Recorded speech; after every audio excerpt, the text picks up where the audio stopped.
Varicose veins కి సరైన చికిత్స కోసం సంప్రదించండి ఎవిస్ హాస్పిటల్. నమస్తే, మీరు చూస్తుంది సుమన్ టీవీ. నేను మీ కీర్తి. ముందుగా ప్రేక్షకులందరికీ భోగి పండుగ శుభాకాంక్షలు. నాతో పాటు అనంతలక్ష్మి అమ్మగారు ఉన్నారు. నమస్తే అమ్మా. నమస్తే అమ్మా, అందరికీ భోగి శుభాకాంక్షలు అమ్మా. మీకు కూడా అమ్మా. అమ్మ, మీకు ఏం గుర్తొస్తుందమ్మా భోగి అనగానే? మీరు ఎలా సెలబ్రేట్ చేసుకునేవారు? అమ్మ, మాకు గుర్తురావడం అసలు భోగి ఏమిటి, అంతకు ముందు నుంచి నెల రోజుల నుంచి పండగే మాకు. ఎలా? స్కూల్లో చదువుకునే రోజుల్లో ఆ పరీక్షలు ఉండేవి, హాఫ్ ఇయర్లీ ఎగ్జామినేషన్స్ ఉండేవి. కరెక్ట్. ధనుర్మాసం మొదలయ్యేది. రోజు తెల్లారుజామున లేవడం, ఆవు పేడ కోసం ఎదురు చూడడం, ఆవు ఎప్పుడు పేడ అంటే తాజా పేడతో చేయాలిగా, ఎదురు చూడడం, వేడిగా ఉన్నటువంటి ఆవు పేడ తీసుకొచ్చి చక్కగా దాంతో గొబ్బెమ్మలు చేయడం, ఆ రాత్రే బ్రహ్మాండంగా ముగ్గులు వేయడం, సాయంకాలం 6:30 అలా ముగ్గు వేయడం మొదలు పెడితే రాత్రి 10, 10:30, 11 అయ్యేది. ఈ మూల నుంచి ఆ మూలకి దాంట్లో గొబ్బెమ్మలు పెట్టడం. ఈ సీజన్ లోనే కదమ్మా ముగ్గులకి ప్రాధాన్యత ఎక్కువ. పెద్ద పెద్ద ముగ్గులు వేస్తాం, చుక్కల ముగ్గులే వేయాలమ్మా. ముగ్గుల్లో రంగులు ఏదో సరదాగా వేస్తున్నాం కానీ రంగవల్లికలు అంటే రంగులు వేయాలని ఏం లేదు, రంగులు వేయకూడదు అసలు. రంగులది కాదు, చుక్కలు పెట్టి చుక్కలు కలుపుకుంటూ వేయాల్సిన ముగ్గులు. అందుకే సైన్స్ ఉందా, బ్యాక్గ్రౌండ్? అయ్యో బోర్డు ఉందమ్మా, ఎందుకు లేకపోయింది. ఆ చుక్కలు ఏమిటి, ఆకాశంలో ఉండే నక్షత్రాలే ఈ చుక్కలు. వాటిని కలిపేటటువంటి తీర్లే మనకి తెలియడానికి, దాని ఆకాశంలో ఉండే నక్షత్రాల యొక్క గమనము, వాటి తాలూకు వ్యవహారము తెలియడానికి కింద ముగ్గులు వేసుకోవడం, వాటిని కలుపుకునేటటువంటి తీరు. ముగ్గుల పేర్లు ఎంత బాగుంటాయో తెలుసా అమ్మా? మారేడు దళం కార్తీక మాసంలో తరచుగా వేస్తాం, పద్మం, అష్టదళ పద్మం, తర్వాత ఈ ఋతువు అంతా వేసేటటువంటివన్నీ విష్ణువు, ధనుర్మాసం అంతా విష్ణువుకి సంబంధించింది కదా, విష్ణు అవతారాల గురించి ఉంటాయి. ఒక కాదు, ఒక ముగ్గు పేరు చేప ముగ్గు. ఒక ముగ్గు పేరు ఆకారంలో ఉంటుంది అట, చేప ఇలా మొప్పలతో ఇలా ఎగురుతున్నట్టు ఉంటుంది అనమాట. అది గీతలతో వేసే ముగ్గు. అలాగే తాబేలు ముగ్గు చాలా బాగుంటుంది, ఇవి వేస్తాం. తర్వాత ఈ మల్లె పందిర్లు అనేవని రకరకాల పేర్లు ఉన్నాయి అనుకో. అంటే వీటిల్లో పురాణ విజ్ఞానం చూడమ్మా. ఇప్పుడు మత్స్యావతారం, కూర్మావతారం తప్పనిసరిగా ఇప్పుడు మనం తెలుసుకోవాల్సిన విషయాలే కదా. అలాగే ఇక్కడికి వచ్చేటప్పటికి రథం ముగ్గు ఎప్పుడు వేస్తాం? పండగ నాడేస్తాం. ఎందుకంటే సంక్రాంతి నాడు సూర్యుడు యొక్క రథం మారుతుంది దిశ, అందుకని పండగ నాడేమో రథం లోపలికి వస్తున్నట్టు, కనుమ నాడేమో రథం బయటికి వెళ్తున్నట్టు వేస్తాం. తర్వాత అంతకు ముందు రోజు ఏం చేస్తాము? వైకుంఠ వాకిళ్ళు అని ఒక దుష్ట సమాసం అనుకో, స్వర్గద్వారాలు అనాలన్నమాట. స్వర్గద్వారాలు వేస్తాం ముందు రోజు, రెండు రోజులు. ఒక రోజేమో భోగికి ముందు రోజు ఏం వేస్తాం? ఇలా గడులుగా ఉండి ఒక గడిలోంచి ఒక గడిలోంచి గడి ఇలా స్క్వేర్స్ వస్తాయి. ఇవన్నీ మధ్యలో ఇవి ఉండవు, తలుపులు ఉండవు, అలా ఉంటాయి. భోగి నాడు ఏం చేస్తాం? ఈ గ్యాప్స్ అన్ని ఓపెన్ చేసి వేస్తాం. అంటే స్వర్గద్వారాలు తెరుచుకున్నాయి. అంటే అంతరిక్షంలో జరిగేటటువంటి విశేషాలన్నిటినీ మనం ఇక్కడ ముగ్గుల ద్వారా తెలియజెప్పడం అంత విశేషమమ్మా. నాగబంధం, ముగ్గుల్లో పేర్లు. పద్మబంధం, పద్మం వేరు, పద్మబంధం వేరు. నాగబంధం, ఇలాంటివన్నీ ఏమిటంటే ఎన్నో ఆధ్యాత్మిక విశేషాలు, పౌరాణిక విశేషాలు, అంతరిక్షంలో జరిగేటటువంటి విన్యాసాల తాలూకు విశేషాలు, ఇవన్నీ మనకి ముగ్గుల్లో తెలుస్తాయి. ఒకవేళ పురాణం మర్చిపోయినా ఇది చూస్తే మనకు ఇవన్నీ గుర్తొచ్చేస్తాయి. ఇవాళ రథం ముగ్గు వెయ్యాలి అంటే ఎందుకు వెయ్యాలి అని చిన్నపిల్లలు అడుగుతారు. దానికోసం అన్నా చెప్తారు కదా, ఇవాళ సూర్యుడి రథం యొక్క దిశ మారుతుంది అని. దాంతో దక్షిణాయనం వెళ్ళి ఉత్తరాయణం వస్తుందని అర్థమవుతుంది. ఇట్లా అనేకమైనటువంటి విషయాలలో మన సంప్రదాయాన్ని ముడేసి పెట్టారు. ఒకటి మర్చిపోయినా ఒక దాంట్లోంచి, ఒకదాన్ని వదిలేస్తే ఇంకో దాంట్లోంచి అన్న మనకి విషయం తెలియడానికి. సో మనం తప్పకుండా భోగి పండుగ రోజు చేయాల్సిన పనులు ఏంటమ్మా? అంటే భోగి పళ్ళు అవి పోసుకుంటూ ఉంటాం కదా, దానికి ఉంది సైన్స్? అసలు ఎందుకు చేయాలి? అసలు భోగి పండుగ నాడు తెల్లవారుజామున రాగి కాగులో నీళ్లు కాచుకుని వేడి నీళ్ల స్నానం చేయాలి.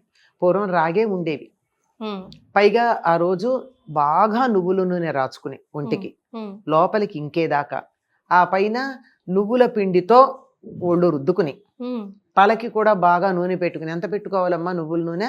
కళ్ళల్లోకి నూనె దిగాలి, అది లెక్క.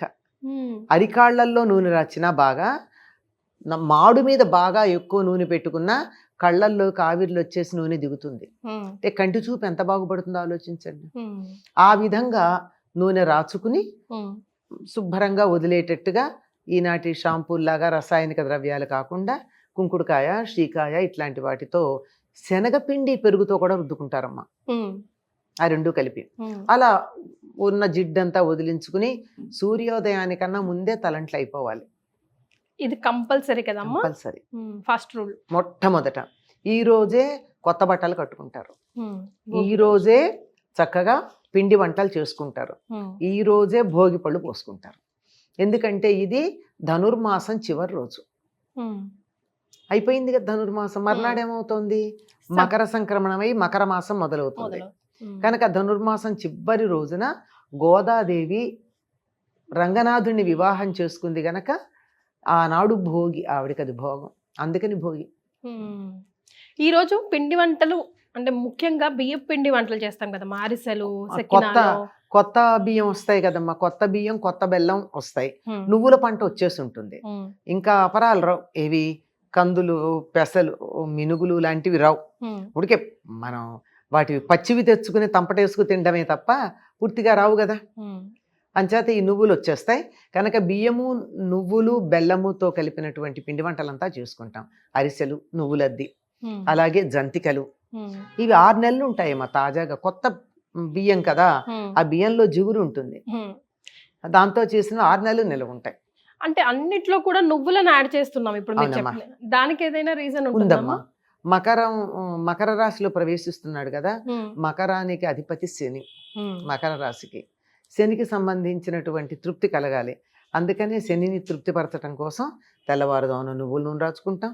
పైకేమో శనికి తృప్తి అని చెప్తాము, కానీ వాస్తవానికి ఏమిటంటే శీతాకాలం వెళ్ళిపోయింది, వేసంకాలం వస్తోంది. సరిగ్గా ఈ ఋతువు ఎలా ఉంటుందంటే పొద్దున 7:30, 8 దాకా మంచుపడి చలిగా ఉంటుంది, 8:30, 9 అయ్యేటప్పుడు చుర్రుమని ఎండ కాల్చేస్తుంది. ఈ సమయంలో ఒళ్ళు పగులుతుంది, శీతాకాలంలో కానీ ఇప్పుడు బాగా పగులుతుంది ఒళ్ళు, ఆ ఒళ్ళు పగులుతుంది, చర్మం పగులుతుంది, అలాగే లోపల మనకు కనపడవు కానీ రక్తనాళాలు అవి కూడా ఇబ్బంది పడుతూనే ఉంటాయి. ఇది కనపడుతుంది, అవి కనపడవు. వాటన్నిటికీ ఉపశమనం కలగాలి అంటే నువ్వుల నూనె మర్దనం మించి ఇంకోట్లేదు. అందుకని శుభం అని చెప్తారు, శనిపోతుంది అని చెప్తారు. శనిపోతుందంటే ఆరోగ్యం వస్తుందని అర్థం. మన వాళ్ళు ఏం చెప్పినా శారీరక మానసిక ఆరోగ్యాల గురించి చెప్పేవి ఉంటాయి తప్ప వేరేవి కాదు. కనుక పైగా తప్పనిసరిగా ఇప్పుడు నువ్వుల పంట కూడా ఇంటికి వస్తుంది. మామూలుగా నువ్వులు నేను నీకు ఇస్తే నువ్వు తీసుకోరు కూడా, శనికి సంబంధించిందని. అందుకని ఇవాళ నువ్వులు పంచుకోవడం చాలా గొప్పగా చెప్తారు. అదే బెల్లంతోనో దేంతోనో కలిపి నువ్వుల ఉండలు. అదే మనకి మహారాష్ట్ర అయితే తప్పనిసరిగా నువ్వుల ఉండలు పంచుతారు. నువ్వులు తప్పనిసరి. మొత్తం చెప్పిన స్టోరీ వింటుంటే ఈ 3 days కూడా భోగి కానీ, సంక్రాంతి కానీ, కనుమ కానీ, కనుము కానీ తండ్రి కొడుకుల్ని అంటే సూర్యుడిని శనిశ్చరుని సాటిస్ఫై చేసే దిశగానే మన కార్యక్రమాలన్నీ, మన పండగలన్నీ ఈ 3 days కి సంబంధించి ముఖ్యంగా ఏదో ఉంది అనిపిస్తుంది. ఏమంటారు? అంటే అమ్మా ఉంది అంటే అసలు యముడు, యమున, శని వీళ్ళందరూ సూర్యుడి యొక్క సంతానమే. అందుకే యమునలో స్నానం చేస్తే యమబాధలు ఉండవంటారు. అలాగే భగినీ హస్త భోజనం కూడా దాని నుంచి వచ్చినటువంటిదే. శని కూడా వాళ్ళ నాన్నలాగా మంచి డిసిప్లినేరియన్, క్రమశిక్షణ పెట్టేటటువంటి వాడు. పైగా అక్కడి నుంచి ఉత్తర దిక్కుకు బయలుదేరుతున్నాడు కొడుకు దగ్గరకు వచ్చేటప్పటికి. ఈయన కొడుకు ఆధిపత్యం కలిగినటువంటి మకర రాశిలోకి వచ్చేటప్పటికి సూర్యుడు ఉత్తర దిశకి బయలుదేరుతూ ఉన్నాడు. అంటే ఇక్కడ అర్థం చేసుకోవాల్సింది ఏంటంటే కొడుకుల దగ్గరికి వెళ్ళాక తల్లిదండ్రులకి ఉత్తరగతులు ఉండాలి, అధోగతి ఉండకూడదు. అర్థమైంది కదా, అధోగతి రాకుండా ఉండాలి అని చెప్పి అట్లా ఉంటుంది. మరి భోగి పళ్ళకు కూడా చాలా ఒక శాస్త్రీయమైన అంశమే ఉందమ్మా ఇందులో. మనం వేడుకగా ఆర్భాటంగా చేస్తున్నాం కానీ దానిలో ఉన్న రహస్యం మర్చిపోతున్నాం. ఇనప పాత్రలో, కొల పాత్రలు ఉండే పూర్వం అడ్డ, కొంచెం, సోల, ఇప్పుడు అవి లేవు మనకి, అన్నిటినీ కొలుస్తున్నాం కిలోల్లోనే. అప్పుడు పాత్రలు ఉండేవి ధాన్యం కొలవడానికి, అటువంటి పెద్ద ఉండేవి. అడ్డ సాధారణంగా కొంచెం నిండా పట్టలేం కానీ పెద్ద బరువు ఉంటుందని అడ్డ సుమారుగా 5 కిలోలు ఉంటుంది, ఎంతో నాకు ఐడియా ఉంటుంది. దాంట్లో రేగిపళ్ళు వేసి, ఈ సీజన్ లో విరివిగా వస్తుంది, రేగిపళ్ళు వేసి రాగి నాణ్యం ఒకటి వేసి కాస్త శనగలో ధాన్యమో పువ్వులో వేసి అవన్నీ కలిపి దిష్టి తీస్తారు. ఇది ప్రధానం. ఇప్పుడు రాగి వెయ్యాలి కానీ రూపాయలు వెయ్యాలని కాదు లెక్క, రాగి ప్రధానం. ఇప్పుడు మనం చిల్లర పైసలు ఏమీ వెయ్యక్కర్లా, మన దగ్గర చిల్లరంటే రూపాయి నికెల్దే ఉంటుంది. అంచేత రాగి ఉంగరాలు, రాగి చిన్నదేదో ఒక వస్తువు ఇంట్లో ఉంటుంది కదా రాగిది, అటువంటిది ఇనప పాత్రలో వేసి దాంట్లో రేగిపళ్ళు పోస్తే అప్పుడు కలిగేటటువంటి ఒక మంచి విద్యుత్ శక్తి లాంటి శక్తి ఒకటి వస్తుందిట. అది ఒక సంవత్సరం పాటు కలిగినటువంటి దృష్టి దోషాన్ని పోగొడుతుంది. తల చుట్టూతా ఇట్లా తిప్పితే పిల్లలకి పిల్లలంటే తల్లిదండ్రులు బాగున్నంత కాలం వయసుతో సంబంధం లేకుండా పిల్లలే అందరికీ పోస్తారమ్మా. పెద్దలు పెద్దవాళ్ళైన పిల్లలకి అలా ఏం లేదమ్మా. చంటి పిల్లలకి ప్రధానం, పెద్ద పిల్లలకు కూడా పోస్తారు. అయితే వీళ్ళు రారు, కూర్చోరు, ఇష్టపడరు కనుక వాళ్ళ వెంటపడి కాస్త నక్షత్రాలన్నా వేయించుకోమని వేస్తూ ఉంటారు, కానీ నిజానికి చేయాల్సింది అట్లా. ఇప్పుడు వరకైతే మీ జనరేషన్లో, మా జనరేషన్లో, ఇప్పుడు నెక్స్ట్ జనరేషన్లో అసలు తెలియట్లా. అసలు ఆ విలేజ్ అట్మాస్ఫియరే పోయింది. సో పిల్లలు అట్లీస్ట్ ఖచ్చితంగా ఇదైనా చేయండి నాయనా అని చెప్పుకోవడానికి తెల్లారుజామున లెమ్మని చెప్పండి అమ్మ. అదొకటే చాలా కష్టమైనటువంటి పని, అందులో ఈ సీజన్లో అమ్మ. అదే కదా గమ్మత్తు ఏంటంటే పొద్దెక్కిన కొద్దీ బద్ధకం వస్తుంది. మీరే కావాలంటే గమనించండి, 4:30కి లేచి చూడండి, ఒక్క నిమిషం చలి అనిపిస్తుంది, లేస్తే అసలు తర్వాత ఉండదు. 5ంటికి లేవండి, ఇంకో 10 నిమిషాలు పడుకుందాం అనిపిస్తుంది. 7 గంటలకి లేస్తే లేవాలని అనిపించదు. ఆ వాతావరణంలో ఉండేటటువంటి మార్పు అటువంటిది కనుక కార్తీక మాసం కానీ ధనుర్మాసం కానీ తెల్లవారుజామున లేవమని చెప్పడంలో ఉద్దేశం ఏమిటంటే వాతావరణానికి మీరు అనుకూలంగా ఎక్లమటైజ్ అంటారు ఆంగ్లంలో. వాతావరణానికి మనం సర్దుబాటు చేసుకుంటాం శరీరాన్ని, దానివల్ల ఆరోగ్యం చాలా బాగుంటుంది. హఠాత్తుగా వచ్చే మార్పు కన్నా మనం కూడా చూడండి, నిన్నటి దాకా చలుండి గడ్డకట్టే చలుండి ఇవాళ హఠాత్తుగా ఎండొచ్చింది అనుకోండి తట్టుకోలేం. క్రమక్రమంగా చలి తగ్గి ఎండొచ్చింది అనుకోండి పెద్ద సమస్య అనిపించదు. అది చేయాల్సింది, అలవాటు పడడం కోసం చేయాల్సింది. తప్పనిసరిగా పిల్లలకి దృష్టి దోషం పోవడానికి ఇందులో ఇంకో చెప్తాను మీకు విషయం. రేగుపళ్ళేమో సూర్య సంబంధం, ఇనుమేమో శని సంబంధం, వాళ్ళిద్దరు కలవడం ఉంది. రాగి పడదంటారు కదమ్మా. ఎవరు చెప్పారు? తండ్రి కొడుకులో పడదని ఎవరు చెప్పారు? అంటూ ఉంటారు కదా. ఏమి లోకంలో చాలా అనుకుంటారు, వాటిల్లో అలా ఉంటాయి. మళ్ళీనేమో రాగి కూడా సూర్యుడికి సంబంధించినటువంటి లోహంగా చెప్తారు. ఇవి కలిసేటప్పటికల్లా చక్కని విద్యుత్ వస్తుంది. మీరు ఇందాక కూడా అడిగారు, సూర్యుడు శని వీళ్ళిద్దరికీ సంబంధం అంటారు కదా, అదే మరి. అయితే మనం అసలైన విషయం మర్చిపోతున్నాం, భోగి మంటలు. భోగి మంటలు దానికి శాస్త్రీయమైనటువంటి విషయం ఏముందో పెద్దగా మనకి శాస్త్రాల్లో లేదు. భోగి మంటలు వేసుకోవడమే ఉంది. కాకపోతే ఉత్తర దేశం వాళ్ళు ఏమంటారంటే ఇది యజ్ఞావశిష్టము అంటారు, యజ్ఞానికి సంకేతంగా. కానీ మనం వేసుకునే భోగి మంటలు పాచమోహంతో వేసుకుంటాం కదా, అది కాదు. కానీ ఉత్తర దేశంలో ఎందుకు చెప్తారంటే ఈ రోజున కొత్తగా ఉపనయనమైనటువంటి పిల్లలు పసుపు రంగు బట్టలు కట్టుకుని ఆ అగ్నిహోత్రం రాజేసి వాళ్ళు కొత్తగా నేర్చుకున్నటువంటి సంధ్యావందనాన్ని అక్కడ అభ్యాసం చేస్తారని, భోగి మంటలు దానికి అవశేషం అని చెప్తారు. కానీ సంప్రదాయం ప్రకారం బ్రహ్మచారి అగ్నికార్యం చెయ్యడు పెళ్ళైతే గాని. కానీ సామూహికంగా చేసుకునే ఒక యజ్ఞం లాగా చెప్పుకోవచ్చు. అది ఇంకేంటంటే ఎలా చేస్తారంటే